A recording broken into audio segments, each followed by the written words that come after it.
was U.S. pressure. China is also trying to flaunt muscle tendon, but self-conscious military power has its limits. After Donald Trump became the new U.S. president, the U.S.-China relationship has become one of the central topics in the agenda of Washington.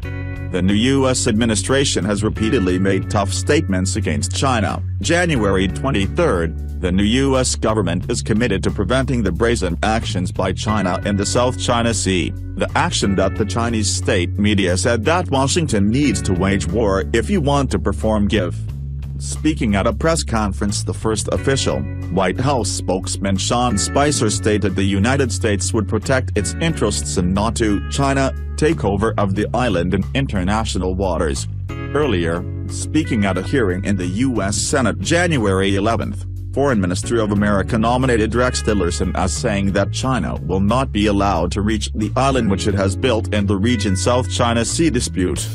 Shortly after Mr. Rex Tillerson made the statement above, the mainstream media of China announced the U.S. would have to wage war if Beijing wants to prevent access to the islands in the South China Sea, where China has built a legally large military runway layout and weapon systems.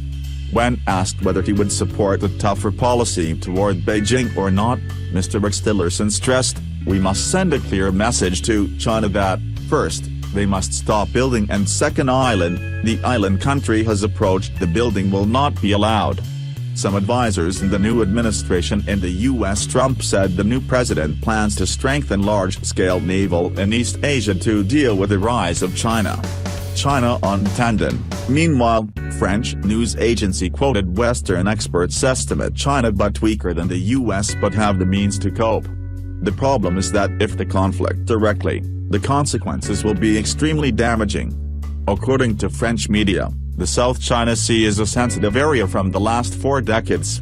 80% of this strategic waters with sea route lifeblood of the world economy of China is considered a lake.